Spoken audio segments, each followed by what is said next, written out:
ಮಂಟೇಸ್ವಾಮಿ ಸಂಪ್ರದಾಯ ನಮ್ಗೆ ಗೊತ್ತಿದೆ. ಸುಮ್ಮನೆ 15ನೇ ಶತಮಾನದಲ್ಲಿ ಶುರುವಾಗಿರೋ ಒಂದು ಚಾಲನೆ.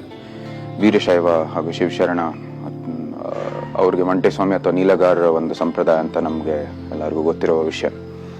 ಅರಮನೆಗೂ ಮಂಟೇಸ್ವಾಮಿಗೂ ಸಂಪ್ರದಾಯಕ್ಕೂ ಒಂದು ಬಹಳ ನಿಕಟವಾದ ಸಂಬಂಧ, ಹಾಗೂ ಕಪಡಿ ಕ್ಷೇತ್ರಕ್ಕೆ ಮುಖ್ಯವಾಗಿ ಬಹಳ ನಿಕಟವಾದ ಸಂಬಂಧ.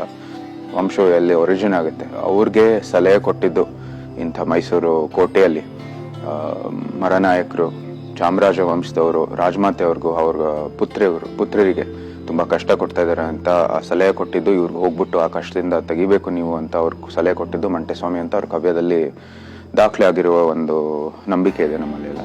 ಆ ಕಾವ್ಯದಲ್ಲಿ ನಮ್ಮ ಧ್ವಜವು ಅವರೇ ಕೊಟ್ಟಿದ್ದು ಅಂತ ಒಂದು ನಂಬಿಕೆ ಇದೆ. ಜೋಳಿಗೆ ಧ್ವಜವು ಅವರು ಕೊಟ್ಟಿದೆ ಅಂತ ಒಂದು ನಂಬಿಕೆ ಇದೆ. ಎರಡನೇದು, ಅದೇ ಮಾದರಿ ಕಾಲದಲ್ಲಿ ನಾವು ನೋಡಕ್ ಹೋದ್ರೆ ಮದುವೆ ಒಂದು ಅಸೋಸಿಯೇಷನ್ ಇದೆ. ಅದು ಈಗಿನ ಮಠಾಧಿಪತಿ ಶ್ರೀ SS ರಾಜಯ್ಯರ್ಸ್ ಅವರ ಮುತ್ತಾತ್ನವರು ಸರ್ದಾರ್ M ಲಕ್ಷ್ಮೀಕಾಂತ್ ರಾಜಯ್ಯರ್ಸ್ ಅವರು 10ನೇ ಚಾಮರಾಜ ಒಡೆಯರ್ ಅವರ ಪುತ್ರಿ ಚೆಲುವಾಜಮಣ್ಣಿ ಅವ್ರ ಜೊತೆ ಮದುವೆ ಆಗುತ್ತೆ.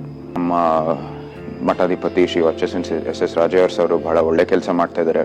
ನಮ್ಮ ಸರ್ಕಾರಿ ಶಾಲೆಗೆ ಆದಷ್ಟು ಬೆಂಬಲ ಕೊಡಬೇಕು. ಯಾಕಂದ್ರೆ ಅದರಲ್ಲೇ ಆಗ್ಲೇ ಒಂದು ಸ್ಟ್ರಕ್ಚರ್ ಇದೆ.